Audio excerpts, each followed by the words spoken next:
My family dumped me at a homeless shelter in the middle of a blizzard on Christmas Eve. They told me it was for my own safety. They told me the furnace was broken and the carbon monoxide levels were deadly. But as I stood on the freezing pavement, watching my son's taillights fade into the snow, I didn't know that in exactly 12 hours, the balance of power was going to shift in a way none of us could have predicted. Because tucked inside the pocket of my old coat was a crumpled slip of paper worth $10 million, and I was about to make them pay for every single second I spent shivering in the snow. Before I tell you how I destroyed their lives with a smile on my face, please tell me in the comments where you are watching from. Like and subscribe if you believe that karma always has a way of finding the people who deserve it most. There was no Christmas music playing in the car. There was no warmth literally or metaphorically. The heater in Derek's SUV had been blowing cold air for the last 20 minutes. Or maybe it just felt that way because of the silence. I sat in the back seat, my knees pressed against the leather, watching the back of my son's head. He was gripping the steering wheel so hard, his knuckles were white. Next to him, my daughter-in-law Monica was scrolling through her phone, the blue light illuminating a face that hadn't smiled at me in 3 years. I shivered, pulling my threadbare coat tighter around myself. "Derek, is the heat on?" I asked, my voice sounding smaller than I intended. Derek didn't answer. He didn't even look in the rearview mirror. He just kept his eyes fixed on the road, the windshield wipers fighting a losing battle against the heavy snow that was burying Chicago. It was Monica who answered without turning around. "The car needs servicing, Bernard. We just haven't had the money to fix it yet. Maybe if you contributed a bit more from your pension, we could afford basic maintenance." I bit my tongue. My pension. The pension that I had been handing over to them almost in its entirety for the last year, ever since Derek's business collapsed. I wanted to remind her that I paid off the mortgage on the house they were sleeping in. I wanted to remind her that I built that house with my own 2 hands 40 years ago, laying every brick, installing every pipe. But I said nothing. I learned a long time ago that silence was the only way to survive in my own home. The car began to slow down. I looked out the window expecting to see a hotel or maybe the house of a relative. But we were in a part of town I didn't visit. The streetlights were broken. The buildings were old brick, covered in graffiti that the snow couldn't hide. Derek pulled up to the curb in front of a grim 3-story building. A faded sign above the metal door read, "St. Jude's Homeless Shelter." I felt a cold pit form in my stomach. "Derek." "Why are we stopping here?" I asked. The car stopped. The engine idled, vibrating against my seat. Finally, Derek turned around. He couldn't look me in the eye. He looked at my chin, then at my shoulder. "Dad, we have to do this. It's an emergency." Monica spun around in her seat, her patience obviously gone. "Look, Bernard, the furnace at the house just quit. The repairman came while you were napping. He said there is a carbon monoxide leak. It is lethal. We can't stay there tonight. We are going to stay with my parents, but they don't have room for you. They only have 1 guest room and Tyler needs to sleep on the couch. This is the only place that had a bed open on Christmas Eve."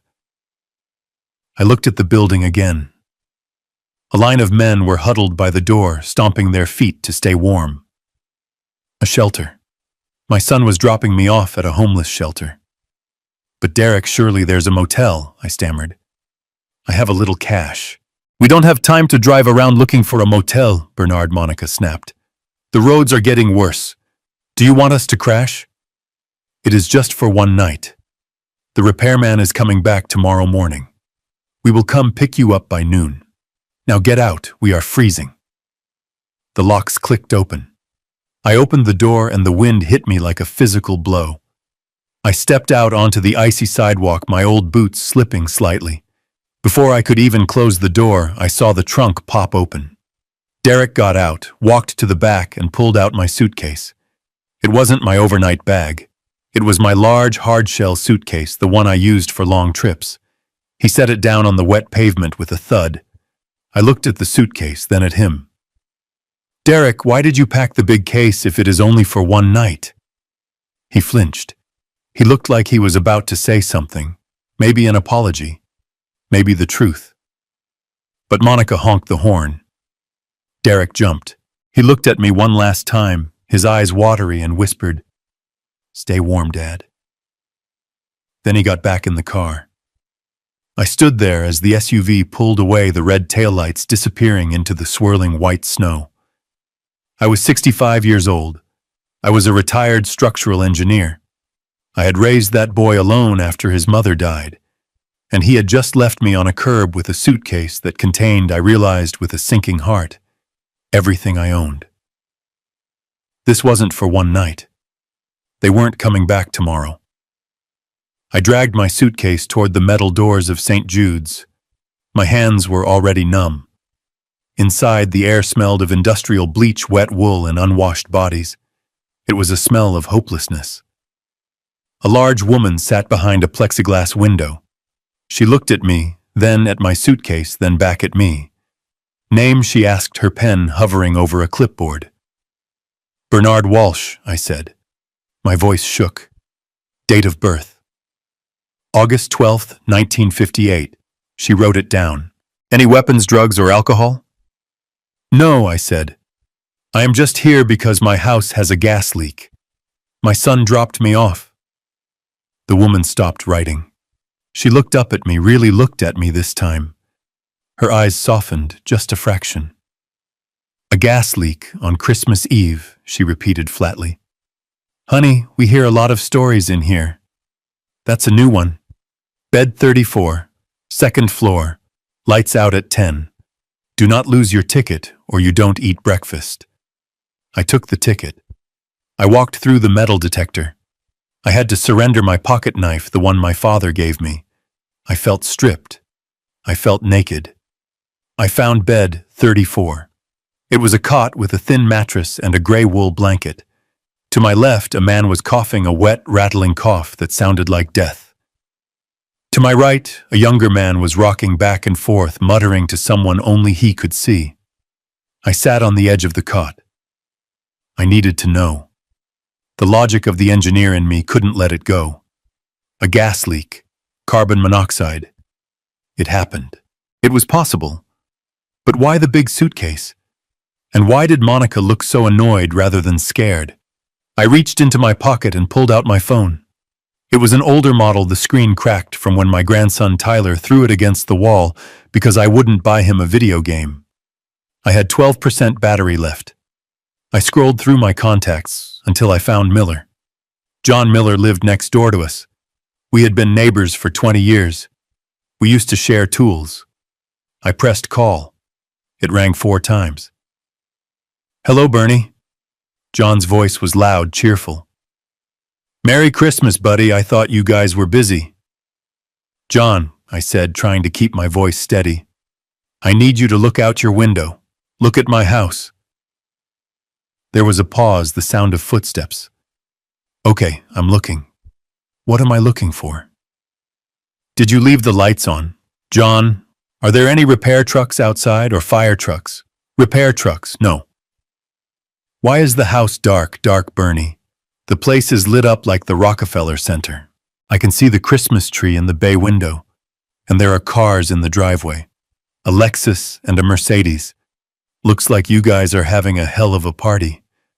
I can hear the music from here. My chest tightened. A sharp pain like a fist squeezing my heart made me gasp. I closed my eyes.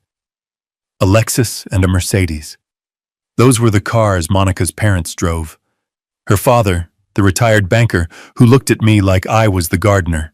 Her mother, who always asked if I had washed my hands before touching the dinner rolls. Bernie. You okay? John asked. Yeah, John. I'm okay. Just checking on the timer for the lights. Merry Christmas. I hung up before he could ask any more questions. The phone slipped from my hand onto the gray blanket. There was no gas leak. There was no broken furnace. They were warm. They were safe. They were drinking eggnog and eating the roast I had paid for, sitting in the living room I had floored with oak planks I cut myself. They had kicked me out to make room for Monica's real family. I wasn't just displaced, I was replaced. I lay back on the cot. The pain in my chest was a dull throb now, a reminder of the blood pressure medication I realized I had left in the medicine cabinet. Or maybe Monica had packed it. I didn't have the energy to check the suitcase. I stared at the ceiling, at a water stain, shaped like a map of a country that didn't exist. I felt a tear slide down my temple and into my ear. It was hot and angry. They thought I was garbage. They thought I was a burden to be disposed of in the dark. Derek, my own boy, the one I taught to ride a bike, the one I sat up with when he had fevers, had chosen a woman who hated me over the father who loved him. I closed my eyes, but sleep was impossible. The shelter was a symphony of misery. Snoring, coughing, crying. Hours passed. Around midnight, the man next to me stopped rocking and fell asleep. I sat up. My coat was bunched up under my head as a pillow. I felt something crinkle in the inside pocket. I reached in. My fingers brushed against a piece of thermal paper. I pulled it out. It was a lottery ticket. I had forgotten about it. Earlier that afternoon, before the storm got bad, Monica had sent me to the corner store to get milk for Tyler. Tyler, who is 16 and perfectly capable of walking 2 blocks, was busy playing games on his iPad. So I went. I bought the milk, and with the $2 change, I bought a single ticket for the Christmas Eve Powerball. The jackpot had rolled over for weeks. I smoothed the ticket out on my knee. The numbers were printed in black ink: 05, 12, 28, 34, 49, and the Powerball 07. They were significant numbers. My late wife's birthday, the day we finished building the house, Derek's age when he graduated. I looked around. In the corner of the room, mounted high on the wall in a steel cage, a television was playing the news with the volume low. The chyron at the bottom of the screen was scrolling sports scores. Then the screen changed. The nightly lottery draw results. I squinted. My glasses were in the suitcase, but I could see well enough. The balls dropped one by one. 5. I looked at my ticket. 5. Okay. $2 back. 12. I looked again. 12. That was a coincidence. 28. My heart skipped a beat. It was a physical sensation, a flutter in my ribcage. 3 numbers. That was $100, maybe 34. I sat up straighter. The cot creaked loudly in the quiet room. I held the ticket closer to my face. 34. 4 numbers. That was serious money. That was $50,000. $50,000 meant I didn't have to go back. It meant I could get an apartment. I could leave them. 49. The air left my lungs. I couldn't breathe. I looked at the screen. I looked at the paper. I looked at the screen again. 49. 5 numbers. That was $1 million. My hands started to shake. Not a little tremble, but a violent shaking that made the paper rattle. And the Powerball is 7. 7. The world stopped. The coughing man, the snoring, the smell of bleach, it all vanished. I was sitting in a vacuum of absolute silence. I looked at the ticket. 5, 12, 28, 34, 49. Powerball 7. I had the ticket. I had the only ticket. The news anchor appeared on the screen. We have reports of a single winning ticket sold in Chicago for tonight's $10 million jackpot. $10 million. I didn't scream. I didn't jump up and dance. I felt a cold, icy calm wash over me.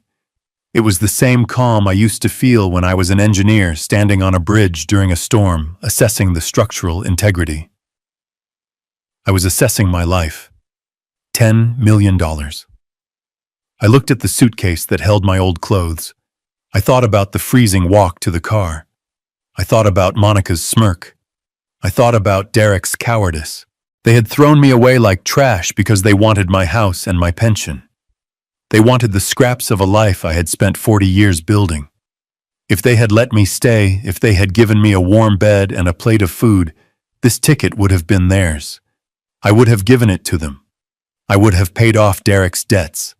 I would have sent Tyler to college. I would have bought Monica the car she always wanted. Because that's what fathers do. But they didn't let me stay. I carefully folded the ticket. I took off my left sock. I placed the ticket against the sole of my foot, then pulled the sock back on. I put my boot back on and tied the laces tight. Double knots. I lay back down on the cot. I stared at the water stain on the ceiling. It didn't look like a random shape anymore. It looked like a map. A map to a future where I answered to no one. I didn't sleep a wink that night. I lay there plotting. I wasn't just going to claim the money. I was going to claim my dignity. I was going to show them exactly what they had thrown away. And I was going to do it in a way that would ensure they could never, ever hurt me again. Morning came slowly, gray light filtering through the barred windows. The shelter woke up. Men coughing, shuffling to the bathroom. I got up, washed my face with cold water in a sink that had no mirror. I put on my coat. I grabbed my suitcase. I didn't wait for Derek to pick me up at noon. I knew he wouldn't come. I walked out of the shelter into the snow. The storm had passed. The city was covered in a pristine white blanket. It was Christmas Day. I walked 3 blocks to a payphone. My cell phone was dead. I used a quarter I found in my pocket. I didn't call a taxi. I called Henderson. Henderson was an old drinking buddy from my engineering days. He was also the most ruthless divorce and estate lawyer in Illinois. Monica hated him. She had forbidden me from seeing him because she said he was a bad influence. The truth was she was afraid of him because Henderson could smell a rat from 3 miles away. The phone rang for a long time. It was Christmas morning after all. Finally, a gruff voice answered. "Yeah. Who is this Henderson? It's Bernie. Bernie Walsh. Bernie, Merry Christmas. Why are you calling me at 7 in the morning from—" He paused, likely checking the caller ID. "From a payphone on 5th Street.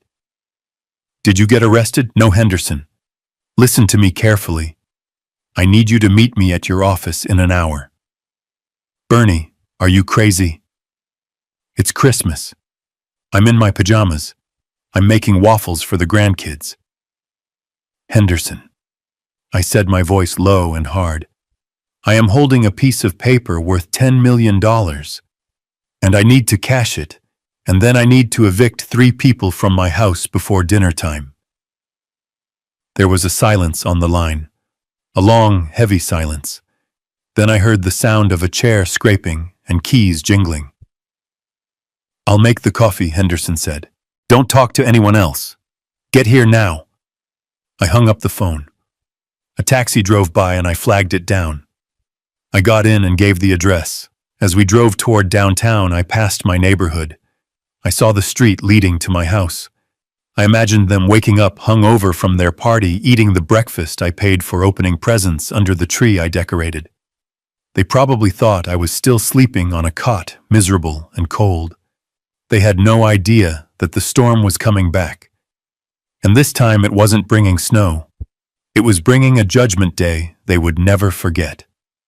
When I arrived at Henderson's office, he was waiting at the glass doors of the high-rise. He was wearing a tracksuit and a trench coat, looking disheveled but alert. He ushered me in past the security and up to the 42nd floor. We sat in his office overlooking the frozen lake. I took off my boot. I took off my sock. I placed the ticket on his mahogany desk. Henderson put on his glasses. He looked at the ticket. He pulled up the numbers on his computer. He looked back at the ticket. He let out a low whistle. "Well, Bernie," he said, leaning back, "you weren't lying. That is a very pretty piece of paper. Now tell me why you want to evict your own son on Christmas Day. I told him. I told him about the ride, the shelter, the lie about the gas, the party. Henderson listened without interrupting. His face grew harder with every sentence. He was a lawyer, he had seen the worst of human nature, but even he looked disgusted.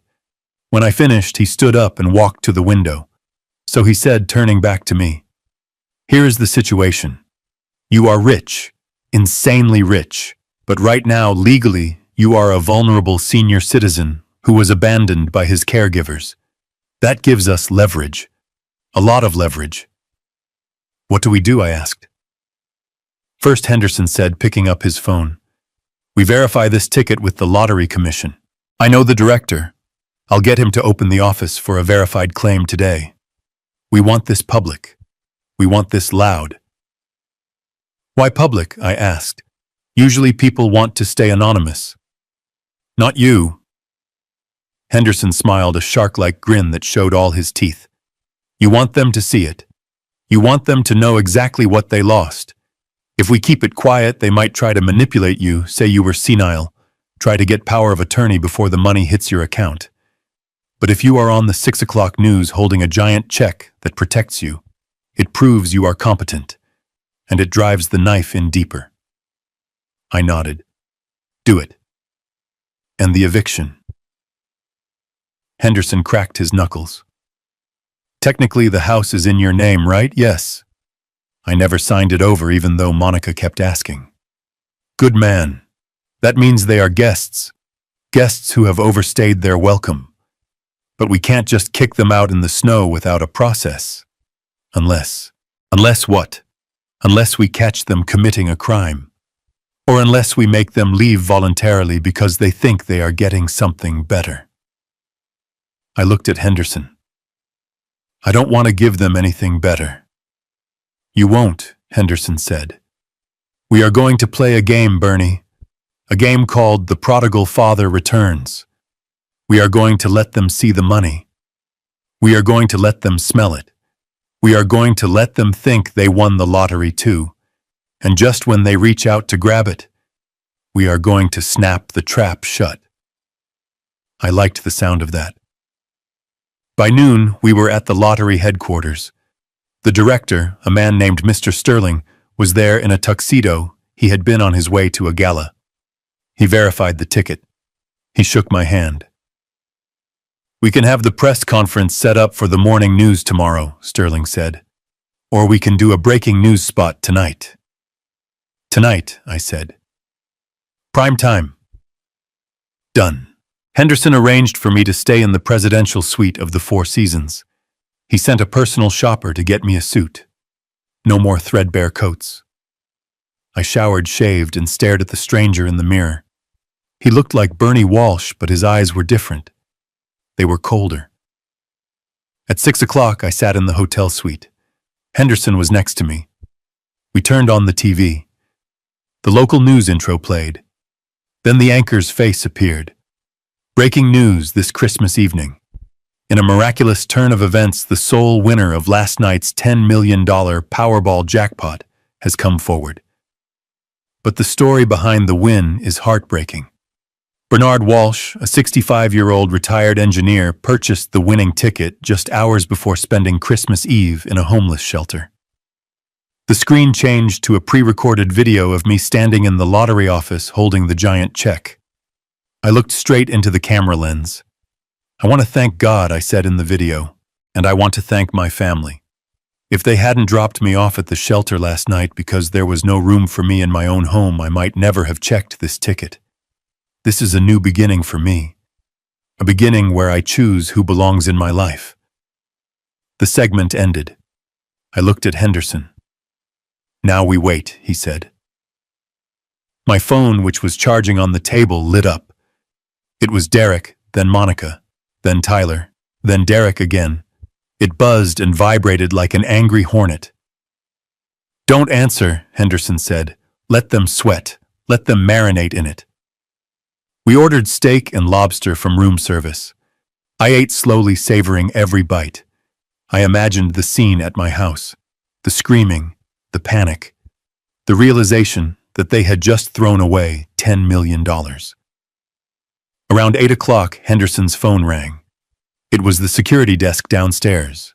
Mr. Henderson, the guard, said, "We have a group down here. A Mr. Derek Walsh and his wife. They are shouting. They say they are here to pick up their father. They say he is confused and they need to take him home." Henderson looked at me. "Showtime, Bernie." We went down to the lobby. The elevator doors opened and I saw them. Derek was sweating despite the cold. Monica's makeup was smeared. Her parents were there too, looking indignant. Dad Derek shouted when he saw me. He tried to run past the security guard, but the guard put a heavy hand on his chest. "Dad, thank God we found you. We saw the news." "It's all a misunderstanding." I stepped out of the elevator. I was wearing a $3,000 Italian suit. I stood tall. "A misunderstanding?" I asked calmly. "Yes," Monica yelled, pushing forward. "The furnace, The repairman came back. He fixed it. It's safe now. We were so worried when we went to the shelter and you were gone." I looked at them. I looked at the fear and greed in their eyes. "The furnace is fixed?" I asked. "Yes." "Yes," Derek nodded frantically. "Come home, Dad. It's Christmas. You shouldn't be in a hotel. You belong with us." I smiled. It wasn't a nice smile. "That's amazing, Derek. It's amazing how fast you fixed a furnace that wasn't broken. And it's amazing how you went to the shelter to find me, considering I never told anyone I was here." Derek froze. "But you know what I said, checking my new Rolex. I am tired. It has been a long day." "Dad, please," Derek begged. I looked at Henderson. Henderson nodded. "Fine," I said. "I'll come home." "But things are going to be different, Derek. Very different." "Of course, Dad." "Anything you want." Monica said, her eyes practically glowing with dollar signs. I walked past them toward the revolving doors where the hotel limo was waiting. I didn't let them ride with me. I let them follow in their car. As I sat in the leather seat of the limo watching the city lights pass by, I knew the real game was just beginning. I was going back into the snake pit. But this time I was the one with the venom, and I wasn't going to strike until they exposed their necks. The coffee in Arthur Henderson's office tasted like battery acid and salvation. It was Christmas morning. The city outside was silent under a blanket of fresh snow. And I was sitting across from the only man in Chicago who hated my daughter-in-law as much as I did. Henderson was wearing a flannel robe over a dress shirt, his gray hair standing up in tufts, looking every bit the curmudgeon he was famous for being. But his eyes were sharp, locked onto the small slip of thermal paper sitting on his mahogany desk. He picked it up with a pair of tweezers he had pulled from a desk drawer, treating it like a piece of radioactive material. He scanned it against the numbers on his computer screen back and forth 3 times. Then he took off his glasses, rubbed the bridge of his nose, and let out a low, long whistle that sounded like a deflating tire. "Bernard," he said, his voice gravelly from lack of sleep, "do you have any idea what you have just done? You have just become the most dangerous man in Illinois." I took a sip of the terrible coffee. I didn't feel dangerous. I felt tired. My bones still ached from the cot at the shelter. I told him I didn't want to be dangerous. I just wanted my life back. I wanted them out of my house. Henderson shook his head, a shark-like grin spreading across his face. "No, Bernie. You are thinking too small. Evicting them is easy. We can have the sheriff there by noon. But you told me they dumped you in a shelter. You told me they lied about a gas leak to throw a party. That is not a tenancy dispute. That is war. And in war you do not just repel the enemy. You crush them so they can never come back." He swiveled his chair and started typing furiously. "First things first, we need to secure the asset. I am drafting a blind trust. We claim the money in the name of the trust. Your name stays off the initial press release if you want, but you said you wanted them to see it." "I want them to see it," I confirmed. I want them to choke on their eggnog. Good, Henderson said. We go public. But before we do that, we need to secure the battlefield. He looked at me over his monitor. The house. The deed. Is it in your name? Yes, I said. I built it. I paid for it. Did you ever sign a quitclaim deed? Did you ever add Derek to the title? Did you ever sign a power of attorney giving them control over your real estate assets? I shook my head. Monica had tried. She had brought papers home a dozen times saying it was for estate planning, saying it would save on taxes. I always told her I would think about it. I never signed. Henderson pulled up the county recorder's website. He clicked a few keys, hummed to himself, and then nodded. You are clear. Bernard Walsh, sole owner. That means they are trespassing. But, and this is the important part, they don't know that you know they are trespassing. They think you are a confused old man who thinks there is a gas leak. He reached for his desk phone and dialed a number from memory. It was 7:30 in the morning on Christmas, but someone answered. Henderson didn't even say hello. Miller. It's Henderson. I have a job. Triple rate because it's Christmas. No, not a divorce. Surveillance. I need you to go to the Walsh residence in Oak Park. I need audio and video inside the common areas. Yes, today. I don't care how you do it. Use the trick. He hung up and looked at me. Miller is the best private investigator in the city. He is an ex-cop who got fired for being too good at bending the rules. He is going to get ears inside your house within the hour. How, I asked. They won't let a stranger in. Henderson smirked. They won't let a stranger in, but they will let a delivery driver in, or a utility worker. Or better yet, they will let a concerned neighbor in who found something belonging to poor old Bernie. He leaned forward, his elbows on the desk. Here is the strategy, Bernie. Listen close. We are not going to kick them out today. We are going to let them stay. We are going to let them think they won. We need to record them. We need to hear them admitting to what they did. We need to hear them conspiring to get your money. In this state, if we can prove elder abuse or conspiracy to commit fraud, we don't just evict them. We prosecute them. We make sure they leave in handcuffs, not in an Uber. I felt a cold shiver go down my spine. Jail. My own son. I looked at the snow falling outside the window. I thought about him driving away last night. I thought about the heavy suitcase. He knew. He knew he wasn't coming back for me.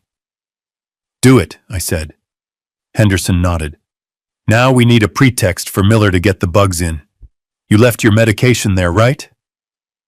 My blood pressure pills, I said.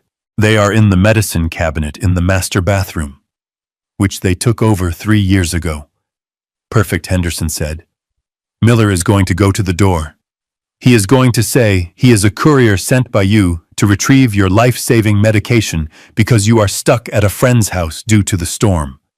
While he is waiting for them to fetch the pills, he is going to plant 3 listening devices. One in the kitchen, one in the living room, and one in the hallway. They are smaller than a dime. They have a 48-hour battery life. That is all we need. He pushed a stack of papers across the desk toward me.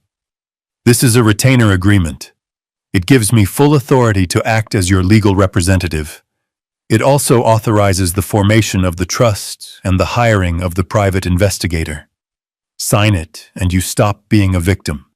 Sign it, and you become the CEO of your own retribution. I picked up the pen. It was a heavy, expensive fountain pen. It felt solid in my hand. I looked at the signature line. For years, I had signed checks for Derek's failed businesses. I had signed for his car loans. I had signed for his bail that one time in college. I had signed my life away piece by piece trying to buy his love. This was the first time I was signing for myself. I wrote my name in clear, bold letters. Bernard Walsh. I put the pen down. Henderson snatched the papers up and filed them instantly. Done. Now get changed. I have a suit in the closet that should fit you. We have a press conference to schedule. But before that, we need to make one phone call to the bank. The bank, I asked. Henderson's eyes glittered. We need to freeze your current assets. Not the lottery money. Your checking account, your savings, the pension they have been draining. We are going to lock it all down. When they try to buy their Christmas dinner or fill up their gas tank today, I want the card to decline. I want them to feel the first pinch of the winter cold. I want them to start panicking. Because when people panic, Bernie, they make mistakes. And we are going to be listening to every single one of them. He picked up the phone again. The game had begun. And for the first time in a long time, I wasn't the one who was going to lose. The fire in the limestone hearth was roaring, casting a golden, indulgent glow over the living room I had built with my own hands 40 years ago. It was the kind of warmth that seeped into the bones, the exact opposite of the industrial chill I had suffered through at the shelter just hours before. But I wasn't there to feel it. Instead, my son Derek was sitting in my leather recliner, his legs crossed, a glass of my 30-year-old scotch resting on his knee. The house smelled of rosemary and roasting beef, a dinner prepared by a catering service Monica had hired using the emergency credit card I thought was for medical expenses. Monica was holding court on the plush beige sofa, flanked by her parents, George and Linda. They were the replacements, the upgrade she had always wanted. George, a retired banker with a perpetual sneer, was laughing at something Derek had said. Probably a joke about how quiet the house was without the old man shuffling around. They were celebrating. It wasn't just a Christmas party. It was a victory lap. They had successfully purged the house of its owner, and now they were dividing the spoils before the body was even cold. I know all of this because the high-fidelity listening devices Miller had planted inside the crown molding were transmitting every clink of crystal and every cruel laugh directly to the laptop sitting in front of me in the hotel suite. The 65-inch television, another gift I had bought for the family 3 Christmases ago, was playing the local news at a low volume, a backdrop of flickering blue light against the festive decorations. Monica reached for a piece of bruschetta, her diamond bracelet catching the light. "It is so much more relaxing this year, isn't it?" she said, her voice dripping with satisfaction. Without having to worry about his diet or his pills or him falling asleep in the middle of presents. It just feels like our house, finally. Her mother, Linda, nodded sympathetically. "You did the right thing, honey. Assisted living is the best place for him. You can't be expected to be a nurse at your age. You have a life to live." Derek took a long sip of the scotch. "Yeah. We will go pick him up tomorrow, maybe drop him off at that state facility in Waukegan. I heard they have beds. It's better this way." He's confused. He probably thinks he's on a vacation. Then the music on the television changed. The aggressive, upbeat tempo of the breaking news alert cut through their conversation. The screen turned bright red. Derek glanced at the TV, annoyed. "Turn that down, babe," he said to Monica. "It's probably just another weather alert." But Monica didn't turn it down. She froze her hand halfway to her mouth. Her eyes widened, fixed on the screen. "Derek," she whispered. "Look." On the screen, the anchorwoman's face was grave yet excited. "Breaking news this Christmas evening. In a miraculous turn of events, the sole winner of last night's $10 million Powerball jackpot has come forward. But the story behind the win is heartbreaking." The camera cut to the pre-recorded clip. There I was. I wasn't the hunched, defeated old man they had shoved out of the car the night before. I was wearing the Italian suit Henderson had bought me. I was standing tall, my shoulders back, holding a check that was larger than my torso. The numbers on it were clear, $10 million. The silence in my living room was absolute. It was the silence of a tomb. The only sound was the crackling of the fire and my voice coming from the television speakers. "I want to thank God," the television Bernie said, looking straight into the lens, staring right into the souls of the people sitting on my sofa. "And I want to thank my family.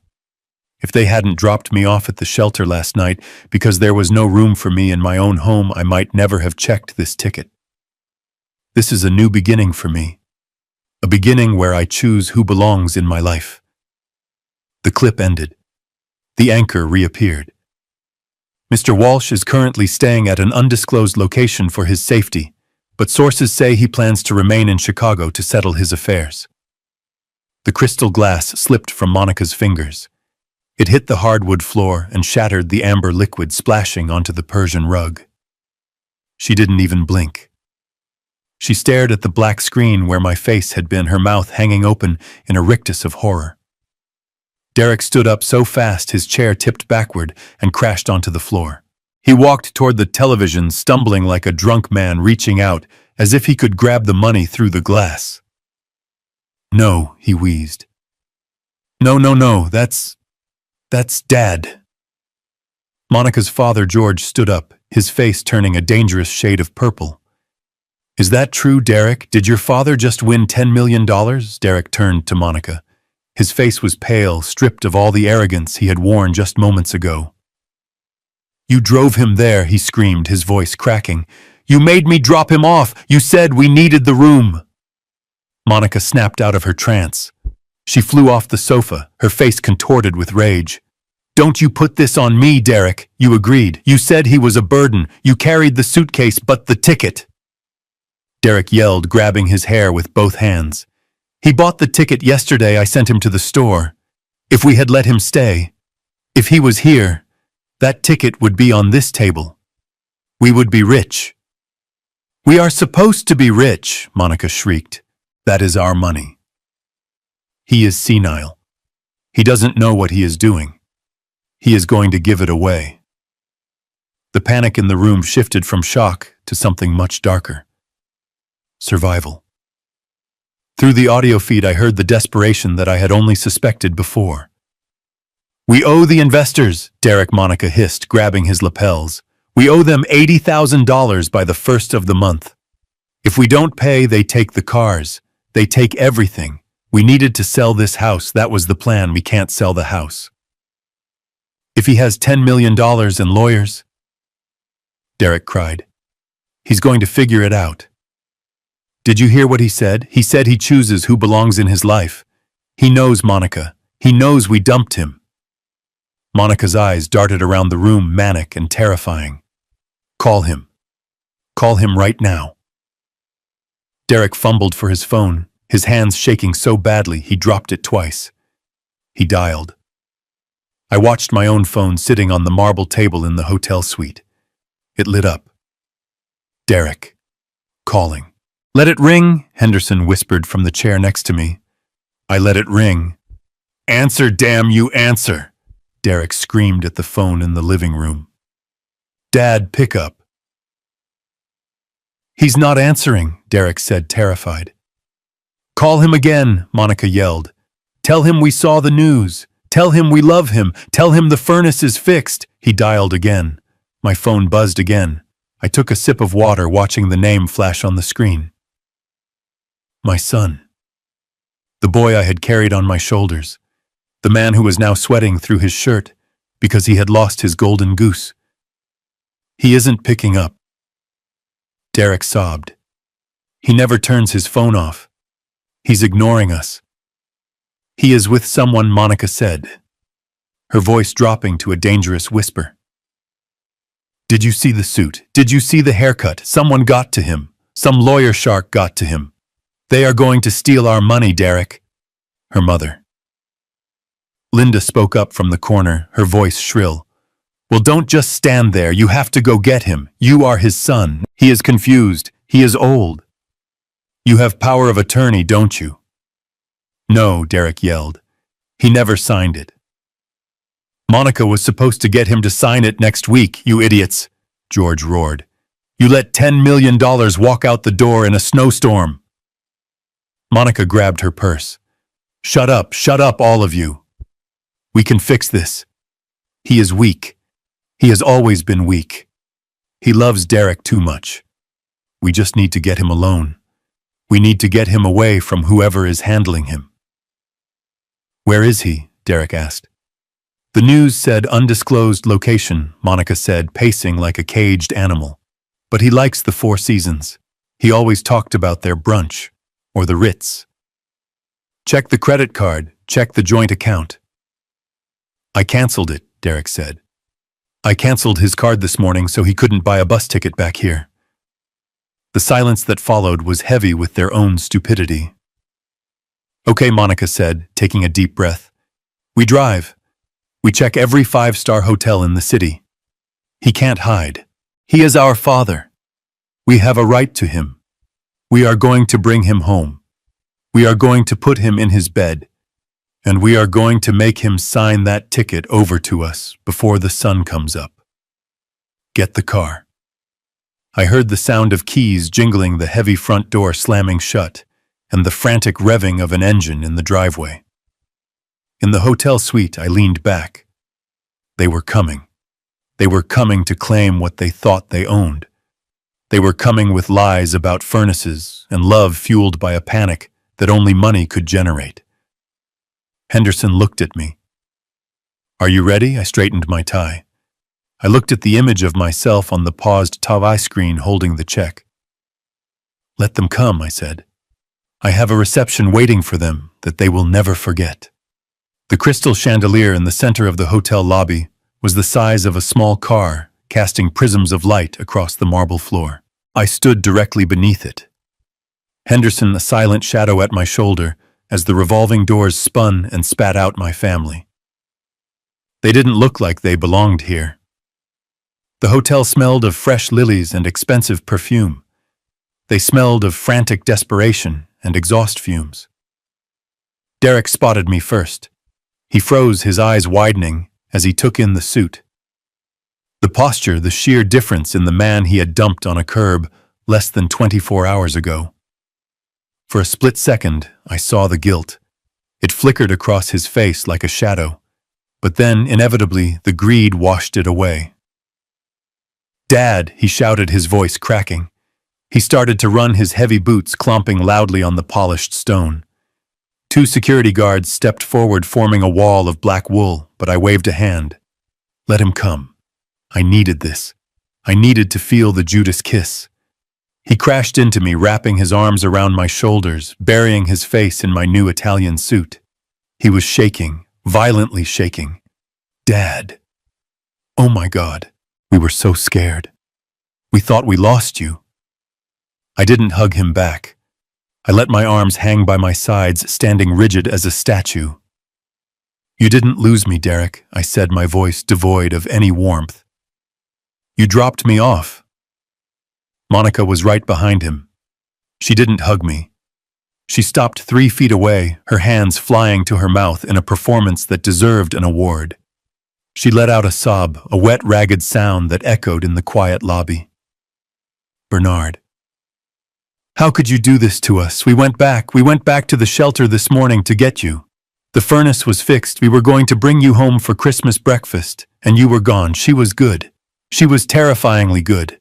If I hadn't heard her voice through the wiretap an hour ago laughing about how much easier life was without me, I might have wavered. I looked at her mascara artfully smudged to suggest hours of weeping. You went back, I asked, keeping my face blank. Yes, of course, her mother Linda chimed in, stepping forward and clutching her pearls. We drove around for hours, Bernie. We were terrified. A man your age wandering the city in the snow. With all that money, there it was. The money. It took them less than 60 seconds to get to the point. I took a step back, breaking Derek's grip. He looked at me, his eyes red and pleading. He looked at the cold expression on my face, and he must have realized that his usual charm wasn't working. So he did something he hadn't done since he was a child, trying to get out of a punishment. He dropped to his knees. Right there in the lobby of the Four Seasons, my son fell to his knees and grabbed my hand. Dad, please, he wept. I am so sorry. It was a mistake. A terrible mistake. I wasn't thinking straight. I was panicked about the gas. I just wanted you to be safe. Please forgive me. Come home. Let us take care of you. You shouldn't be alone with all this. This pressure. People were staring. A couple in evening wear stopped near the elevators whispering. I looked down at the top of his head. It was pathetic. It was humiliating. And it was exactly what I needed to see. He was terrified. Not of losing his father, but of losing his lifeline. I looked at Henderson. He gave me a barely perceptible nod. The trap was set. The bait was taken. Now I just had to walk into the cage.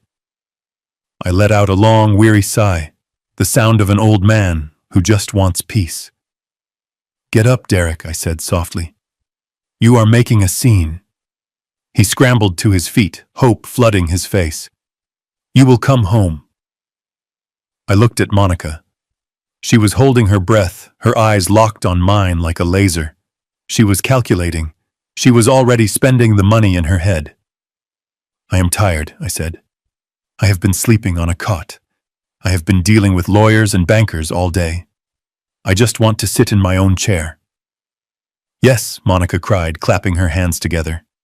Yes, Bernard, your chair is waiting for you. The fire is lit. We saved you some roast. I am sure you did, I said. But things are going to be different. I added, my voice hardening just enough to make them flinch. I am not going to be treated like a guest in my own house anymore. Of course not. George Monica's father boomed, stepping in to slap me on the back. You are the man of the house, Bernie. The patriarch. The patriarch. Yesterday I was the nuisance. Today I was the patriarch. $10 million had a way of rewriting history. Fine, I said. I will come home. Derek let out a breath that sounded like a deflating balloon. Thank you, Dad. Thank you. Monica was already reaching for her phone, no doubt to text her friends that the crisis was averted. The golden goose was secured. I turned toward the glass doors. My car is waiting, I said. Your car? Derek asked, confused. We have the SUV right outside. I pointed through the glass. A black stretch limousine was idling at the curb, sleek and imposing. I think I will take the limo, I said. I have grown accustomed to the legroom. You can follow me. Derek's face fell. He wanted me in his car. He wanted me contained, controlled, isolated. But he forced a smile. Sure, Dad. Whatever you want. We will be right behind you. I walked toward the doors. Henderson held them open for me. As I passed him, he leaned in, his voice a whisper only I could hear. Don't sign anything. I won't. I whispered back. I stepped out into the cold night air, but this time I didn't feel the chill. I felt the heat of the game. I climbed into the back of the limousine, the leather cool and smooth.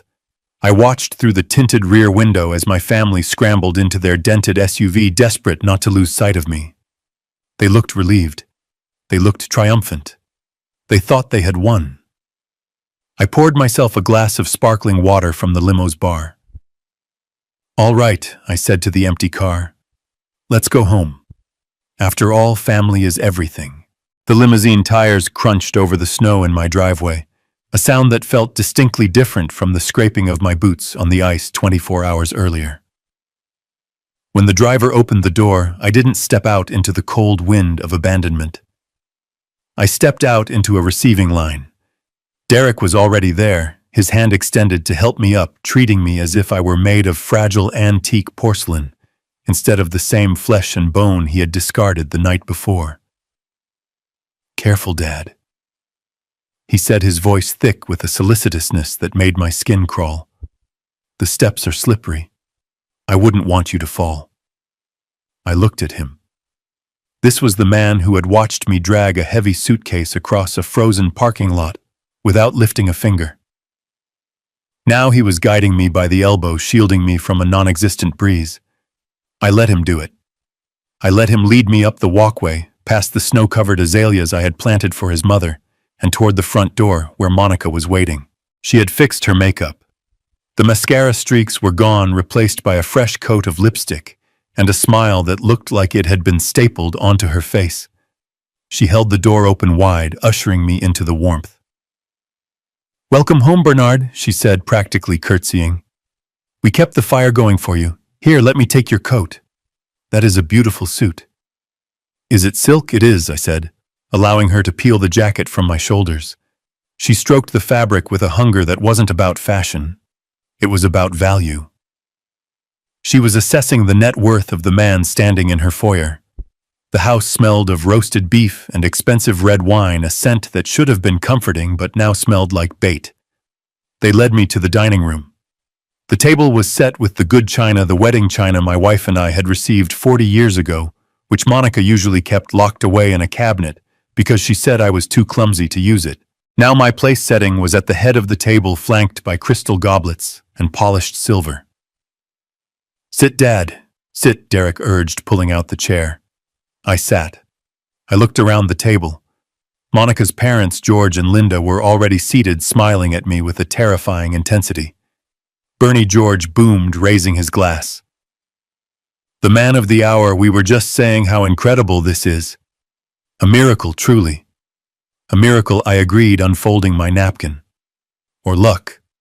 Or maybe justice." They laughed nervously. Justice, George chuckled. "Yes, justice. You deserve it, Bernie. You worked hard your whole life." I looked at him. "You told me last Thanksgiving that I was a leech on society because I retired early," I said calmly. George choked on his wine. He coughed, turning red. "Oh, Bernie, that was just banter.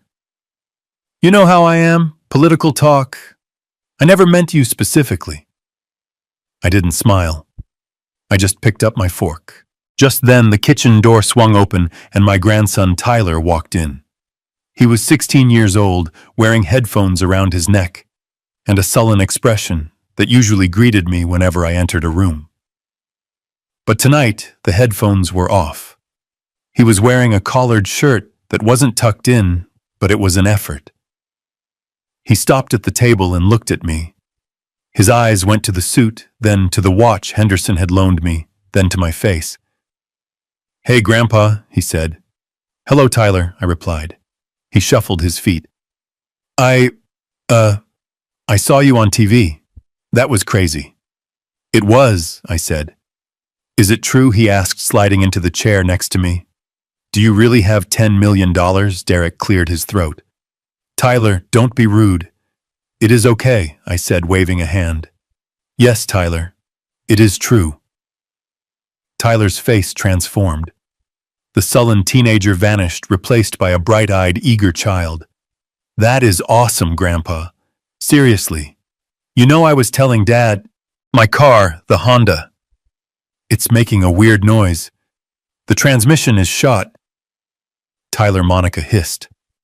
"Not now." "No, it's fine," I said, leaning back in my chair, swirling the wine I shouldn't be drinking with my blood pressure medication. "Tell me about the car, Tyler." "Well," Tyler said, leaning in, sensing an opening. "It's just old, you know. And I was thinking, since you have all this money now, maybe I could drive you around. I could be like your personal driver. But I would need something safer. Something reliable." "Reliable," I repeated. "Yeah. Like, I saw this Range Rover online. It's got great safety ratings, and it would be perfect for getting you to your appointments and stuff." "A Range Rover," I mused. "That is an expensive car, Tyler." "It is an investment," Tyler said quickly. "For the family." I looked at Derek and Monica. They were trying to look disapproving, but their eyes were gleaming. They wanted the car as much as he did. They saw it as the first drop of rain in the coming monsoon of cash. I took a slow bite of the roast beef. It was overcooked. "You know, Tyler," I said, chewing thoughtfully, "a man in my position should ensure his family travels in style. If I am going to be a philanthropist, I can't have my grandson driving a broken Honda." Tyler's jaw dropped. "Really? You mean it?" I nodded. "We will talk about it tomorrow. Maybe we can go to the dealership. Pick out something suitable." Tyler practically vibrated in his seat. Thanks, Grandpa. You're the best. He picked up his fork and started eating with gusto, casting admiring glances at me between bites. It was disgusting. It was intoxicating. I was buying their affection with money I hadn't even deposited yet, and they were selling it so cheaply it was pathetic. The dinner continued. Monica piled more potatoes onto my plate. Derek kept refilling my wine glass, asking me about the lottery office, asking me about the trust, asking me about the taxes. He was fishing. He wanted to know where the money was. So Dad Derek said casually, trying to sound like a responsible son, "We need to make sure this is handled correctly. Henderson, he is a divorce lawyer, right? Is he really the best person to handle a sum this large? I have a friend, a wealth manager at George's old firm. He could set up a diversified portfolio for you." I wiped my mouth with the linen napkin. "Henderson is handling the legal side," I said. "But you are right, Derek. I need someone I trust to handle the accounts, someone family." Monica stopped chewing. She looked at Derek. Derek looked at me, his heart clearly pounding against his ribs. I am so overwhelmed I continued, putting a tremor into my voice. "The forms, the taxes, my eyes aren't what they used to be. I get confused with all the zeros. We can help," Monica said, her voice soft and predatory. "We can handle the day-to-day, Bernard. You shouldn't have to worry about bills anymore. We can set up a joint account, just for access so we can pay your expenses." "That sounds helpful," I said. "I suppose I should put the paperwork in the safe for tonight. I have the preliminary trust documents in my pocket." "The safe," Derek exclaimed. "Yes, great idea. The wall safe in the study. It's the most secure place in the house." "Let's do it now," Monica said, standing up immediately. "Before dessert, just so we can relax knowing it is secure." I nodded slowly and stood up. My legs felt heavy, feigning the exhaustion of an old man. I walked toward the study, the entire family trailing behind me like a parade of vultures. The study was the one room in the house they hadn't completely colonized. My old drafting table was still in the corner, covered in dust. The wall safe was behind a painting of a ship that my father had left me. Derek moved the painting. The digital keypad of the safe glowed in the dim light. "Go ahead, Dad," Derek said, stepping back to give me room. I stood in front of the safe. I stared at the numbers. I knew the code. It was my wedding anniversary. To 1480. I had opened this safe 1,000 times. I raised my hand. My finger hovered over the 4. Then I stopped. I lowered my hand. "What's wrong?" Monica asked from the doorway. I rubbed my forehead. I turned to look at them, putting a look of utter bewilderment on my face. "I can't remember." "You can't remember the code?"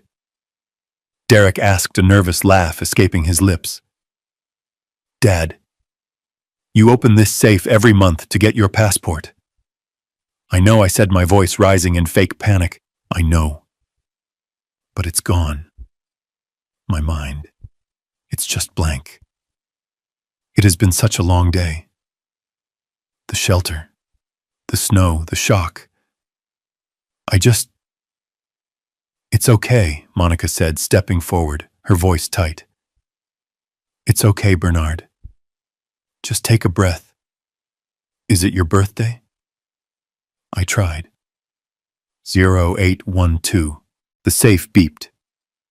"Error." "Is it Derek's birthday?" she suggested. I tried. 0319. Error. "Is it 1234?" Tyler offered from the back. I tried. Error. "System locked. Wait 15 minutes." The red light on the safe blinked mockingly. I slumped against the desk. "I am sorry," I whispered. "I am so useless. My memory. It is getting worse." The doctor said. I let the sentence hang. I watched them. I saw the look that passed between Monica and Derek. It wasn't concern. It was calculation. "He is losing it," Derek's eyes said. "He is senile," Monica's eyes replied. Perfect, their shared gaze concluded. Don't worry, Dad, Derek said, putting a hand on my shoulder. It happens. Stress does crazy things to the mind. We can try again in the morning. Or, he paused, looking at Monica. Or maybe we can call a locksmith tomorrow. If you really can't remember. We need to make sure those documents are safe. Yes, I said, sounding defeated. A locksmith. That is a good idea. I am so confused lately. Monica walked over and took my arm. Come on, Bernard. You are exhausted. Let's get you to bed. You need rest. We will take care of everything. She led me out of the study. As we walked away, I glanced back. Derek was still staring at the safe, his greed practically burning a hole through the steel door. He thought I was a broken, senile old man who had just handed him the keys to the kingdom. He thought his plan to declare me incompetent was going to be easier than he ever imagined. He had no idea that the safe was empty. I had moved the deed and my passport to a safety deposit box 3 months ago, and the trust documents in my pocket. They were just brochures for luxury yachts I had picked up in the hotel lobby. I let Monica lead me up the stairs to my bedroom. She turned down the covers. She fluffed the pillow. Sleep well, Bernard, she said. We are so glad you are home. I laid my head on the pillow. I listened to her footsteps retreating down the hall. Then I listened to the hushed, excited whispers coming from downstairs as they plotted how to spend my money. I smiled in the dark. Let them dream tonight. Because tomorrow the nightmare begins. The morning sun that filtered through the bay windows of the breakfast nook was deceptively cheerful, casting bright squares of light onto the table where my execution was being prepared. The smell of bacon grease and freshly brewed coffee hung heavy in the air, a domestic camouflage for the ambush that was waiting for me next to the toast rack. I sat there nursing a cup of lukewarm tea, watching the steam rise and twist, trying to calm the racing of my heart. I had to look tired. I had to look defeated.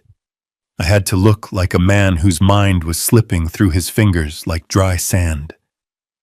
Monica was moving around the kitchen with a manic energy, her heels clicking sharply against the tile floor. She wasn't cooking. She was arranging. She placed a stack of documents on the table, with a heavy thud right next to my plate of scrambled eggs. It wasn't a napkin. It wasn't the morning paper. It was a sheaf of legal-sized paper stapled at the corner, thick with fine print and bad intentions. Here we go, Bernard, she said, her voice coated in that synthetic sweetness she reserved for when she wanted something expensive. Eat up. You need your strength. We have a big day ahead of us. I looked at the papers. I didn't touch them. I looked at Derek, who was sitting across from me aggressively buttering a piece of toast. He wouldn't meet my eyes. He was focused on the bread, tearing it apart with unnecessary force. What is this? I asked, keeping my voice thin and quavering. Is it about the lottery taxes? Annika pulled out a chair and sat next to me too close. Her perfume was overpowering, a floral assault meant to distract. No, Bernard. It is not taxes. We handled the taxes in our heads already. This is about protection. Protection, I repeated, letting my hand shake as I reached for my water glass. Yes, Dad, Derek said, finally looking up. His eyes were bloodshot. He clearly hadn't slept, probably staying up all night counting my money. After last night, with the safe, we are really worried about you. You couldn't remember your own wedding anniversary. That is not normal. That is a sign of decline. Decline. The word hung in the air between us. I rubbed my forehead, feigning a headache. It was just the stress, Derek. The shelter. The cold. I am sure it will come back to me. But what if it doesn't? Monica interjected, leaning in, placing her hand over mine. Her skin was cold. What if you forget to pay the electric bill? What if you forget where you put the check? What if that lawyer Henderson tries to take advantage of you? He is a shark, Bernard. Everyone knows it. He sees a confused elderly man with $10 million, and he sees a payday. We can't let him steal your legacy. I looked down at the table. The irony was so thick I could almost taste it. They were warning me about a thief while trying to pick my pocket in broad daylight. So what is this paper? I asked again. It is a general power of attorney, Monica said, smoothing the cover page. It just allows Derek and me to help you. It gives us the ability to talk to the bank for you to pay your bills to manage the investments. It doesn't mean you lose your money, Bernard. It just means we can carry the burden for you. You earned this rest. You shouldn't have to worry about wire transfers and account numbers at your age. I stared at the document. I knew exactly what it was. Henderson had briefed me on it. A general power of attorney in the wrong hands was a license to steal. It would give them the legal right to empty my accounts, sell my property, and sign my name to anything they wanted. It was the key to the kingdom. I don't know, I muttered, pushing my eggs away. I should probably read it, or show it to Henderson. No, Derek snapped too loud. He flinched, then lowered his voice. No, Dad. You don't need Henderson for this. This is a family matter. Lawyers just complicate things. They charge you $300 an hour to read a standard form. This is just us. Your family. Don't you trust us? He looked at me with those puppy dog eyes that used to work when he was 12 and had broken a window. But he wasn't 12 anymore. He was a 38-year-old man who was trying to swindle his father. I trust you. I lied. My voice cracked perfectly. My eyes. I left my reading glasses upstairs. The print is so small. I'll read it to you, Monica offered quickly. She flipped the page. It basically says that we, Derek and Monica Walsh, are your agents. It says we act in your best interest. See standard language. Fiduciary duty. That means we have to be good. It is the law. She skipped over the paragraphs about unlimited gifting powers and right to sell real estate. I saw them. I recognized the clauses. But I nodded along, blinking rapidly, as if I were struggling to focus. I guess, if it helps, I said weakly. It helps immensely, Dad, Derek said. It means we can set up that investment account today. We can get you that car Tyler wants. We can secure the future. Just sign it and we can stop worrying. Monica produced a pen from her pocket. It wasn't just any pen. It was a heavy black Mont Blanc. It looked like a weapon. She uncapped it and pressed it into my hand. Right here, Bernard, she pointed to the line at the bottom of the page. And here, and on the last page. We need 3 copies. I held the pen. I let the tip hover over the paper. My hand was trembling, a genuine physical reaction to the rage boiling inside me. They were watching the pen tip like cats watching a laser pointer. Their greed was palpable, a physical heat radiating from their bodies. I can't keep my hand steady, I complained, dropping the pen. It clattered onto the table. Monica picked it up instantly and shoved it back into my fingers. It is okay, she soothed, her voice tight with impatience. Just do your best. It doesn't have to be perfect. Just a mark. I took a deep breath. I thought about Henderson's instructions. We had rehearsed this. We had practiced the specific way I needed to sign. It had to be legible enough to be accepted by them, but flawed enough to be flagged by the bank's fraud department when Henderson called it in. Your signature card at the bank. Henderson had told me requires your full middle name. Bernard Arthur Walsh. You have signed every check that way for 40 years. If you sign this document as just Bernard Walsh or Bernard A. Walsh, we can contest it. We can claim duress. We can claim it doesn't match your official exemplar. It gives us the trap door. I gripped the pen. I hunched over the table, acting like the effort was costing me everything. Okay, I wheezed. For the family. I put the pen to the paper. I wrote slowly, painfully. B-E-R-O-R-D.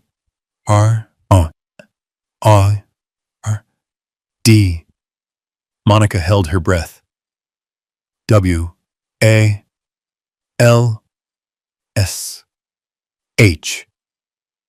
I lifted the pen. I looked at it. No middle name. No Arthur. Just the bare minimum. Is that okay? I asked, looking up at them with watery eyes. I forgot my middle name. I am so tired. Derek snatched the paper away before the ink was even dry. It is perfect, Dad. It is beautiful. Monica flipped to the next page. Again, Bernard. Just like that. Don't worry about the middle name. We know who you are. I signed the second copy. Bernard Walsh. I signed the third copy. Bernard Walsh. With every stroke of the pen, I saw their shoulders drop. I saw the tension leave their bodies. They thought they had won. They thought they had just legally hijacked $10 million. They didn't know they were holding 3 pieces of evidence that would prove conspiracy to commit fraud. By rushing me by accepting a signature that was visibly shaky and incomplete by bypassing my lawyer, they were digging their own graves. Monica gathered the papers together, tapping them on the table to align the edges. She looked at that stack of paper with more love than she had ever looked at my son. I will file these in the study, she said, standing up. Safe and sound. And then she did something that almost made me break character. She patted me on the head. Like I was a dog. Like I was a child who had just finished his vegetables. Good job, Bernard, she said. Now why don't you go rest in the living room? Derek and I have some calls to make. To the bank. I watched her walk away. Derek lingered for a moment. He looked at the empty plate where my toast used to be.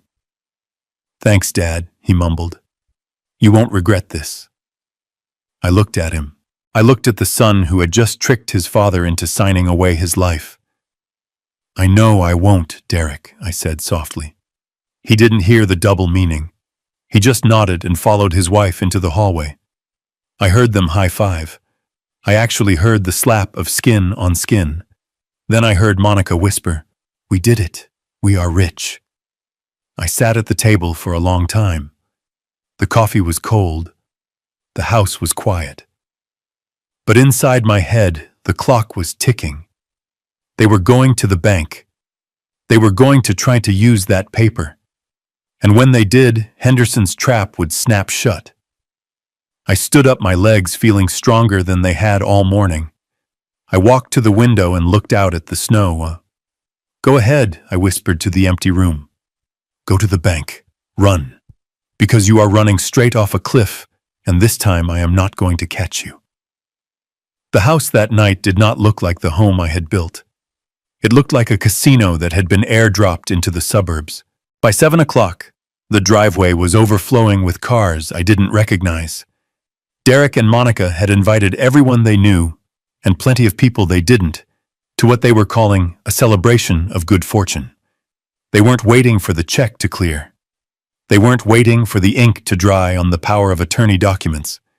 They were celebrating the windfall they believed was already theirs, spending the lottery money in their minds, before they had even accessed a single dime.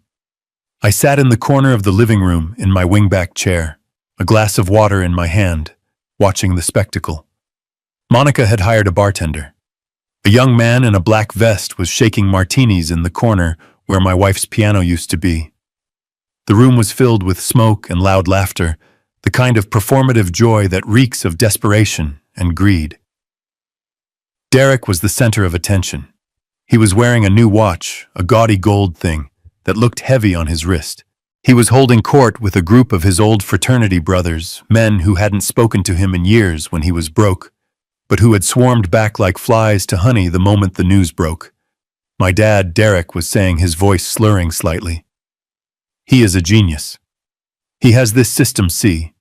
He played the numbers for 40 years. And now, well, let's just say the Walsh family empire is expanding. We are looking at properties in the Caymans. We are thinking about a boat. He gestured toward me with his glass. There he is. The man, the myth. Say hi to everyone, Dad. I raised my glass of water. I didn't smile. I just stared at him. The guests laughed nervously and looked away. They didn't want to look too closely at the old man in the corner. They didn't want to see the clarity in my eyes because it would ruin the narrative Derek was spinning. To them, I was just the eccentric benefactor, the senile old goose laying golden eggs. Monica was in her element. She was wearing a dress that cost more than my first car, moving through the crowd, with a tray of hors d'oeuvres, accepting congratulations as if she had won the Nobel Peace Prize. She stopped near my chair, leaning down to whisper in my ear. "Smile, Bernard," she hissed, her breath smelling of champagne and malice. "You are embarrassing us. Everyone thinks you are miserable. Look happy. You are a millionaire." "I am happy, Monica," I said, keeping my voice flat. "I am just overwhelmed by all these friends. I didn't know we had so many friends. We have always been popular," she lied smoothly. "Now stay here. Don't wander off. I don't want you getting confused and ending up in the snow again." She patted my shoulder and swanned away. I waited until she was swallowed by the crowd, then I slowly stood up. No one paid attention to me. I was part of the furniture.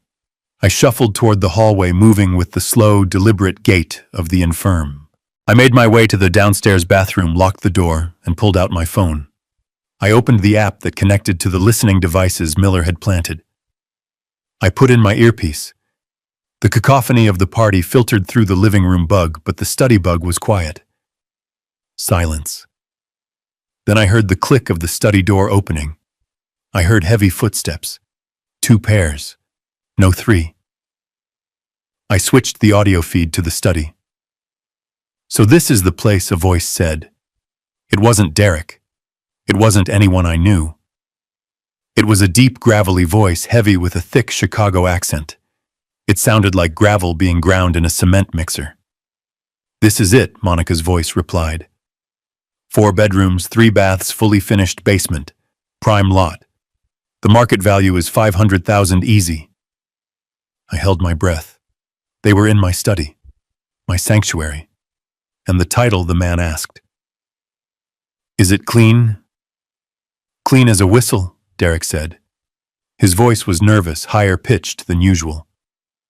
"My father is the sole owner. We have the power of attorney signed and witnessing right here. We have full authority to liquidate assets." "Let me see the paper," the man said. There was a rustling sound. I imagined them handing over the document I had signed that morning, the one with the flawed signature. "Looks legit," the man grunted. "But you know how I work, Derek. I don't do title companies. I don't do escrow. I don't do 30-day closings. You want cash fast, you deal with me. But the price is the price." $300,000, Monica said. "That is the lowest we will go. It is a steal at that price." $250, the man countered. "Cash. In a duffel bag. Tonight. Or well, a down payment tonight. The rest when you hand over the keys and the empty house." $250 is robbery," Derek protested weakly. The man laughed. It wasn't a nice laugh. "Robbery is what you are doing to the old man, kid. I am just a businessman facilitating a transaction. You want the money for the investors by the first right. You want to keep your kneecaps, then $250 is the price." I leaned against the bathroom sink, gripping the porcelain until my knuckles turned white. They weren't just selling the house. They were selling it to a loan shark. They were selling it for half its value to a criminal because they needed to pay off Derek's gambling debts before the lottery money cleared. They were so desperate, so greedy, that they were willing to pawn my legacy to the ground just to stay warm for a few more days. "Fine," Monica snapped. $250. But we need $50,000 tonight. As a deposit." I heard the sound of a zipper. a heavy canvas sound, then a thud on my oak desk. 50 grand, the man said. Count it. There was silence for a moment, then the rapid flipping of bills. My heart hammered against my ribs. $50,000 in cash. Illegal money. Dirty money. It is all there, Derek breathed. Good, the man said. Now the house. When is it empty? Tomorrow, Monica said. Her voice was cold, devoid of any hesitation. We are moving him tomorrow morning. Moving him where the man asked. To a hotel, no, Monica said. A hotel is too risky. He might wander off. We found a place, the Golden Sunset. It is a state facility out in Waukegan. They have a memory care unit. It is locked, secure. Golden Sunset. I knew the place. It was a warehouse for the indigent. A place where people went to be forgotten, where the smell of urine and boiled cabbage never left the walls.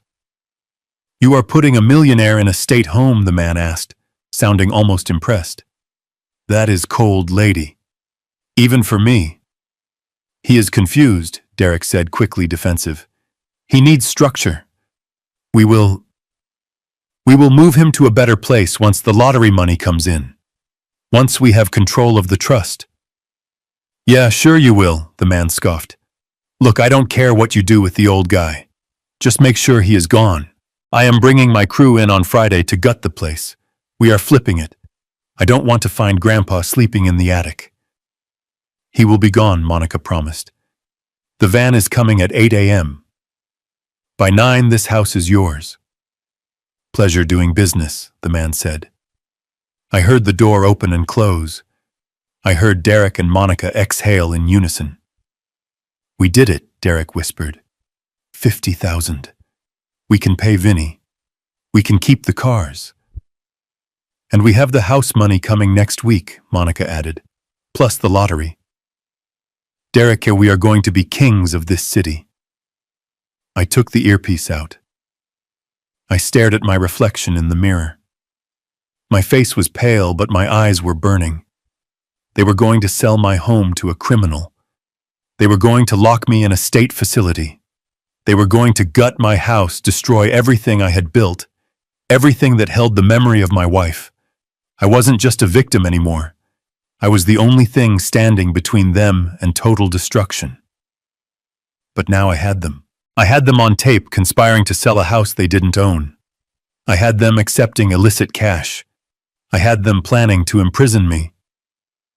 I unlocked the bathroom door and stepped out. The party was still roaring. I walked through the crowd, ignoring the smiles, ignoring the toasts. I walked straight to the study door. It was closed. I didn't knock. I pushed the door open. Derek and Monica jumped apart. They were standing over the desk. The duffel bag was open, revealing stacks of $100 bills. They looked like children caught with their hands in the cookie jar, only the jar was full of poison. Dad Derek yelped, trying to throw a newspaper over the money. We didn't hear you coming. I looked at the bag. I looked at them. I didn't say a word about the money. I didn't say a word about the man who had just left. I played my part. I am tired, I said, my voice trembling. I want to go to bed. But there is so much noise. Who are all these people? Party for you, Bernard. Monica said, her smile strained, her body blocking the desk.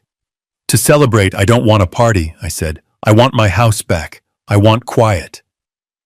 You will have quiet soon, Dad Derek said, sweating. Very soon. Just go upstairs. We will clear everyone out. I turned to leave, then stopped. Oh, Derek, I forgot. What Dad Henderson called me earlier on my burner phone. He said the bank might call you tomorrow to verify that signature. You know, for the power of attorney. Derek went pale. He looked at Monica. Why would they call us? Monica asked sharply. I don't know, I said, shrugging. Something about security protocols for high net worth individuals. He said, it is standard. Just make sure you answer. I walked out before they could ask any more questions. I climbed the stairs to my room, the sound of the party fading below me. I went into my bedroom and locked the door. I went to the window and looked down at the